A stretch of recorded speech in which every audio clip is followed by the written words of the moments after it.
Greetings all, my name is Jason. I'm the support operations manager here at GitLab, and today I'm going to cover the Zendesk US Federal Sync, the Zendesk US Federal Salesforce Sync. So yeah, let me share my screen and I will get started. Alrighty, so this is the repo where it lives. It's currently in the ops instance.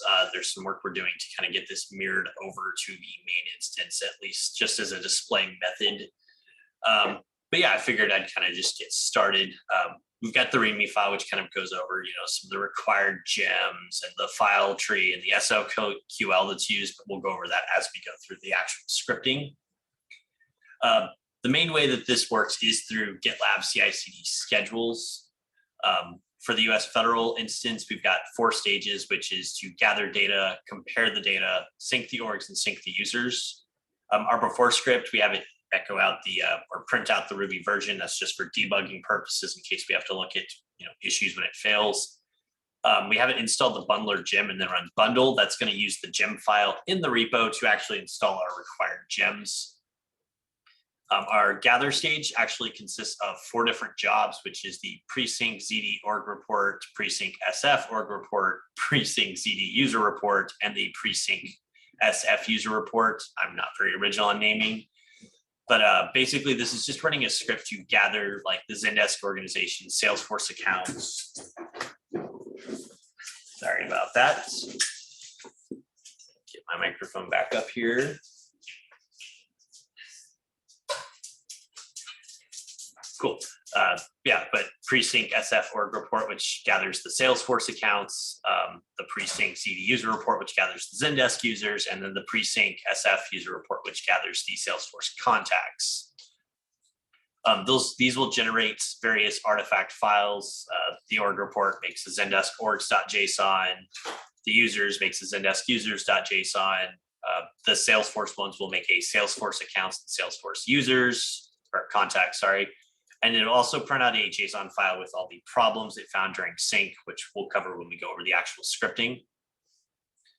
The comparison, it's basically going to just require the jobs. So for the org comparison, it requires that pre-sync Zendesk org report and the pre-sync SF org report.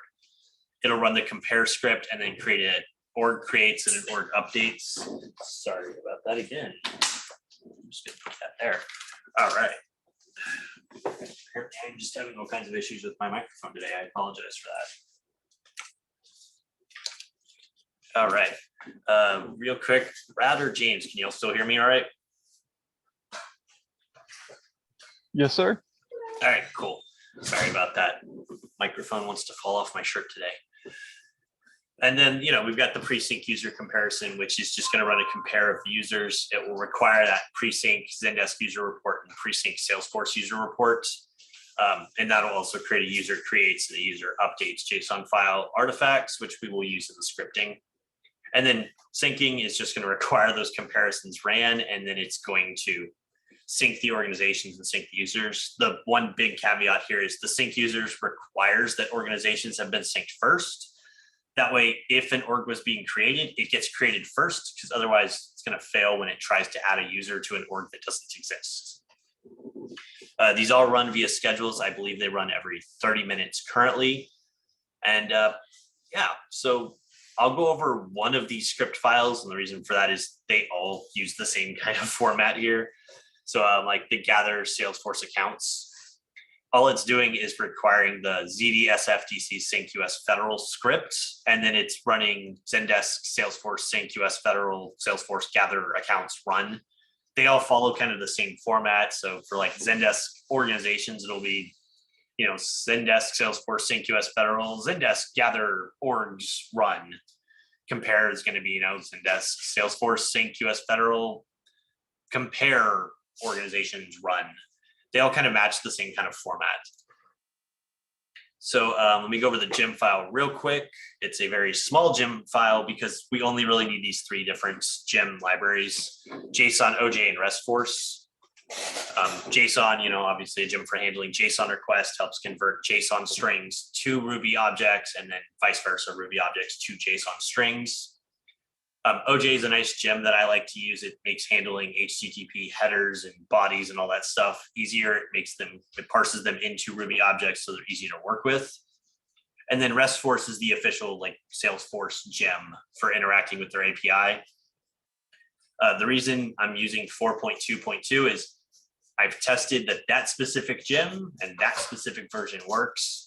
Future versions of RESTforce could change API endpoints and stuff like that, so they have to be tested pretty thoroughly before we switch over to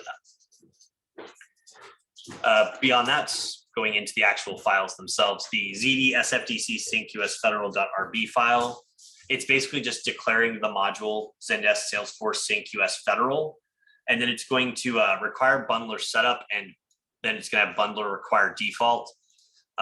The simple way to explain this is I'm requiring the bundler setup or the setup portion of the bundler gem. And then by doing bundler require default, I'm just telling it, yeah, that stuff in the gem file, go ahead and require it because we need it for the scripts. This only has 3 requires that would really be needed. But when you start working with scripts that are having like 20 different gems, this is a really nice way to condense that down and make it quick and easy. Beyond that, you can see we're requiring the client file. So let's go over that next. All right, client file, there we go. So the client file, once again, we're declaring that module Zendesk Salesforce sync US Federal. You'll probably get tired of hearing me say that exact phrase a lot. Then we're declaring a class called clients. We're requiring to compare Salesforce and Zendesk scripts. We'll go over that in a bit. We make a function called retry options. Basically, this is setting up options we'll pass to Faraday to tell it how to handle failures in specifically connection failed and timeout error. Do a max of 5 retries. The interval should be a second long. We want some randomness in the interval, so add or subtract half a second. The back off factors too. So if we get something that tells it, hey, API limit, or you've been blocked or whatever, it's going to wait 2 seconds and try again. We have a Salesforce function, which is making a Salesforce variable. If you've never seen the double pipe equal, it's a cool thing I like to do in Ruby. It basically says set the variable to this unless it already has a value. This is useful because now by doing this, I can call Salesforce 50 times and it's not going to make 50 RESTforce objects. It'll make it once and give me the same object every time. So good for making sure you're not wasting memory in your code. But beyond that, we're just making a new RESTforce object that takes the host, username, password, client ID, client secret, security token. And we're specifying API version 41. That's just because that's been tested with RESTforce 4.2.2. We know it works. API endpoints are what we match up. I believe Salesforce is up to 51 or 52 at the moment. So we have to test with those and see how they're doing before we can update that. We also specify a Zendesk object a Zendesk function. In that, we just make a new Faraday connection. It's using the US Federal Zendesk API URL. We're passing it those retry options, telling it to just use Faraday's default adapter as the adapter for these requests. We set the content type to application JSON. That's because when it's not really required for GET requests, but when you do like a put or a post request or a delete request, stuff like that, it's going to expect JSON. It's going to expect a JSON object to parse it and handle that request, and it's going to return a JSON object. So it's useful to tell it, yeah, hey, we're going to be passing you. It's going to be handling JSON. And then we have the basic authentication, which is just your username that you're using /token and then your API token. As a fun fact, basic auth is being deprecated in Faraday. So in the near future, we'll update the basic auth line there to use the new non-deprecated version of it. And then we have the request function, which takes an HTTP method and a URL, which will be appended to this US Federal Zendesk URL up here. And then parameters, we're setting to a default hash, but you can pass parameters to override that default hash. But essentially, we're just doing a public send on the Faraday object to whatever HTTP method we're using, and then whatever URL endpoints with whatever parameters we send. And then we're taking the body of that response and using OJ to load it so it's nice and easy to parse. Before I go further, any questions on the client file? Cool. So I'll go to the next part. We'll start with Salesforce. The Salesforce RB file is just requiring the gather script from the Salesforce folder. Not a lot happening there. But if we go to the gather file, there's that, and that's just requiring accounts and contacts. So we'll go through those. Accounts is a good place to start, but we're declaring that module Zendesk Salesforce Sync US Federal. We are declaring our class as Salesforce. We're declaring the subclass of that is gather, and then we're making a subclass called accounts.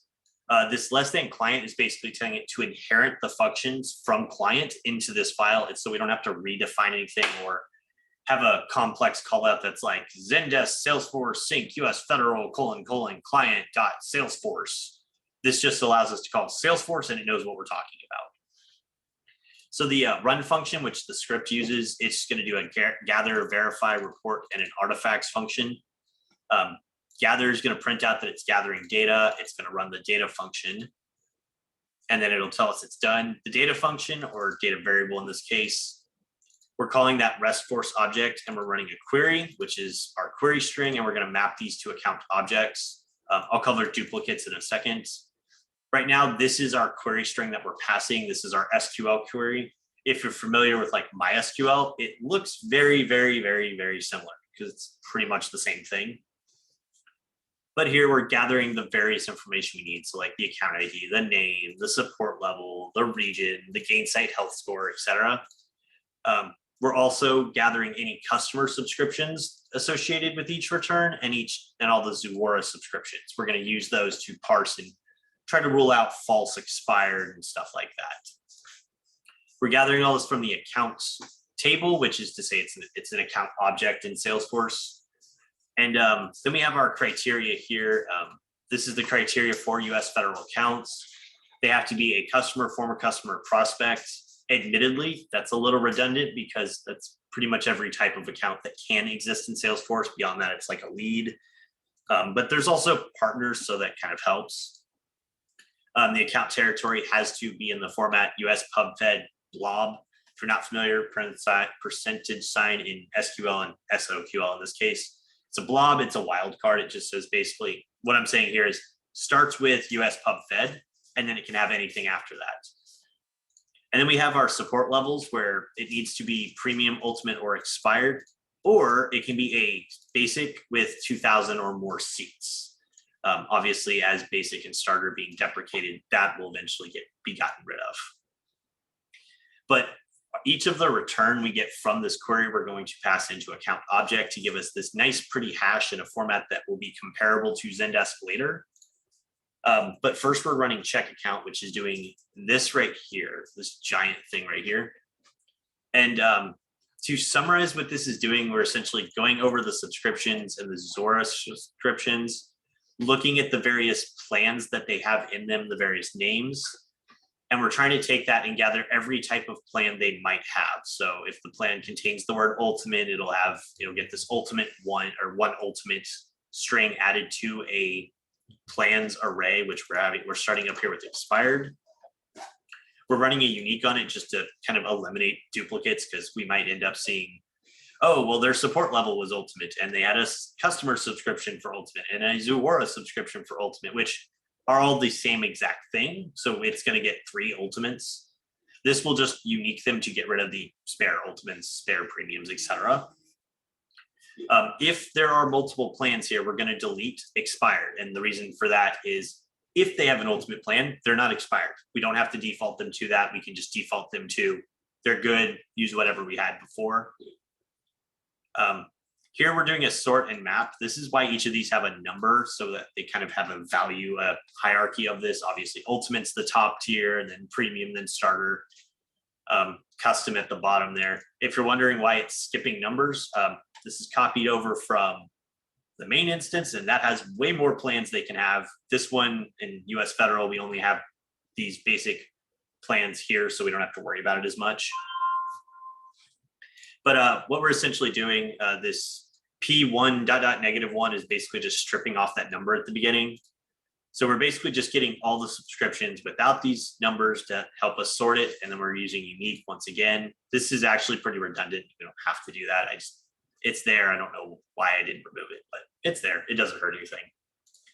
We're setting the support level to the highest plan. So that's going to be, whatever we've got here, which will be ultimate if they have ultimate, premium if they have premium, etc. But essentially, yeah, we're running through all of that. That's how we're getting all these various values. After that, we do the verified data function. The verified data function is essentially going to run this duplicate stuff, which was up here. All that's going to do is make a duplicates object and set it to determine duplicates, which we'll go down here and look at. And all determine duplicates is doing is grouping all of these Salesforce accounts by their name, lowercase, all lowercase, because Zendesk is not case sensitive when it comes to naming. And any of them where it sees two of them have the same name, or two or more have the same name, essentially more than one of them, it's going to actually mark these as duplicates. The reason for that is we can't sync both to Zendesk when they have the same name. We can't easily determine via scripting which one is the true account. So we're just going to strip those out and warn about them in our report. In a report, it'll say, hey, I found this many accounts. These are how many duplicates I found. And it's going to print out the Salesforce ID and name of each duplicate. This will be in the CI logs, but it's also in this SFDC account problems file. So we have them in two places. We check periodically and let the sales team know, hey, you've got a bunch of issues. These need to be fixed. But yeah, before I move on, any questions about that? Cool. So the other one would be for the gather would be contacts. It's going to be very, very similar to accounts. It's going to basically run the same thing. The big difference is here is obviously the SOQL is considerably shorter because we don't need near as much information. And we actually also have to check if the name or email is missing or blank because we can't sync those, can't create those. So it will strip those out too. Same for duplicates. And then our reporting will also tell us when the name and email is missing so that we have that information. So going back here, the other part of this would be Zendesk. Once again, the Zendesk file is just going to require the gather and the sync, but we'll go over sync in a bit when we get to there. The gather script is just going to require organizations and users. So we'll go into gather, start with organizations. Once again, we declare our module, then the class is Zendesk, subclass gather, subclass organizations inherit from client. And all run is going to do is generate the artifact and report. Generating the artifact is going to do data.json. So we're going to run data, which gathers the orgs. Here's the real meat and potatoes of how we get that. Essentially, we've got an empty array. We're setting the page number at 1, and we are going through every page.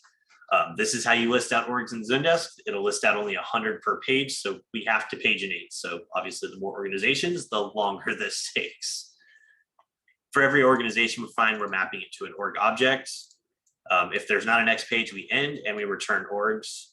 The org object, you'll notice this looks very, very similar to what we had in Salesforce because we're going to be comparing them later. We want them to basically look the same. The only big things here it's doing differently is we clean out the tags to remove subscription tags because we don't want to compare that. The support level, all this does is if it sees it says starter, or sorry, if it sees it says the word basic, it's going to replace it with starter because basic is a deprecated name and starter is the actual name. So we just want to make sure to replace those so they're all consistent. And yeah, determine subscription is just going to look through the actual tags, make sure it has all the correct subscriptions present. All that's going to get generated to Zendesk orgs.json, and it will report, hey, I found this many organizations. Any questions there before I go to the other one? Cool. So the users, it's going to do pretty much the same thing, except this time we're going through the users.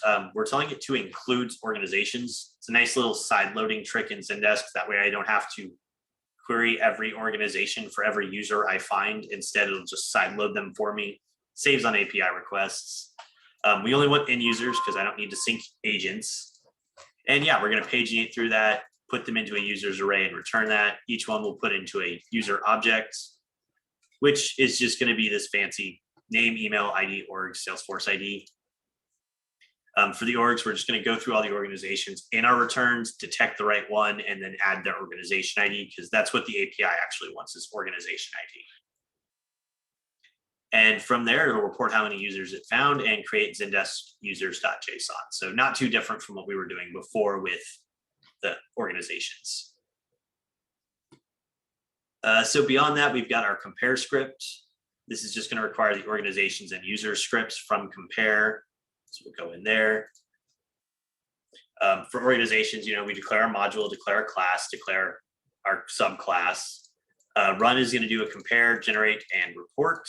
We set some variables just for counting measure, just for having an array for easier artifact. For the compare script, we're going through all the Salesforce accounts. I've got this nice little printout that's going to tell me what number account it's on and all that. That's just so when I'm debugging, I can look at this and see it's still running because I can see that number incrementing. But beyond that, we're going to look in Zendesk and say, hey, can we find a matching organization based on Salesforce ID? If we do not, we need to create it. So it'll push it to the creates, it'll push a create object, which we'll go over in a bit.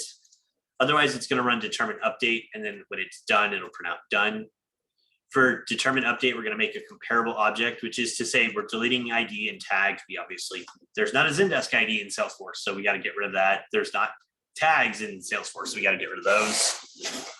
So yeah, it's going to delete those from it, and then it'll sort the subscriptions and make sure the health score is a string. That way we don't have trying to compare an empty string to nil and stuff like that. If it sees that they're perfectly equal, it's going to push it to the do nothing array, just so we can have a count of those. Otherwise, it's going to push an update object to the updates array. So our create and update object look like this. This is more moving towards the format Zendesk expects at the end of actual syncs, like when you create and do updates. But it's not too different from what we already had in place. Same for the update, except it has, the ID and it has tags and the update tag lists. It's just going to duplicate the tags, add the subscription tags, and then sort and unique them. But beyond that, we'll have the report where it'll report, here's how many to create, here's how many to update, here's how many are in good standing, and then it'll create the org creates and org updates JSON files. So the other side of that would be comparing the users, which is doing very much the exact same thing, except it makes the user creates and user updates. But it's basically just comparing them based on email instead of Salesforce ID. So the last portion of this would be the sync script itself, which was in Zendesk. You've got the sync script, which is going to require, sync orgs and sync users. So we'll go into organizations first. We got our module declaration, class Zendesk, subclass sync, subclass organizations, and then inherit from clients. And here we've got create for the run function. We've got created, updated, errors, create orgs, sync orgs, report. Created, setting to 0, updated to 0, errors is an empty array. This is just for reporting measures. For creates, we're going to essentially go through them. We're going to do each with index. So we're going to report, print out this format to show where we are, and we're going to create the org, which is just going to make a post request to organizations with a create object. If there's any error, it'll print that out over into the errors array so we can report later. This is the create object. This is the exact format that Zendesk wants it in to create an organization. Without this, it's going to either say, hey, I created it, but I didn't really because you didn't give me the right format, or it's going to return with, I can't understand the payload. So important we get that right format. For updating them, we're going to slice them into 100 chunks of 100 orgs at a time. This is so we can use the update many endpoint for organizations. Because otherwise, if we had to sync 100 organizations, right, that's 100 API calls. That's going to take forever. We don't want to do that. So instead, we're going to do it this way, and we're just going to bulk update them 100 at a time. And this will use this update object to put them in the exact format that Zendesk wants. From there, we'll report how many we created, how many we synced. If there's any errors, it'll print out the string to tell us what went wrong with them. But yeah, that's pretty much it for that. There's also the sync users. This one's doing pretty much the same thing. We're going to do the creates the same kind of method. For the update many, we'll slice them into 100. This pretty much does the exact same thing the organizations did, but for users. And that's really all there is to what the Zendesk US Federal Sync Salesforce Sync does. This runs via schedule every 30 minutes. This is how we kind of pre-populate the org, make sure they're up to date, pre-create users. As an important, as a fun little side note, There is a limit where we can't get all the users because the amount of time it'll take surpasses what we can actually feasibly do, or the number of API calls surpasses what we should be doing. So, there's that future where we can't sync users like this, and we'll move to more of a model like what the main instance uses. I hope you found this useful. If you have any questions, always feel free to reach out to support ops or to myself, or schedule something on my calendar. Always willing to go over this. But yeah, hope you found this useful and educational. Look forward to seeing y'all in the future.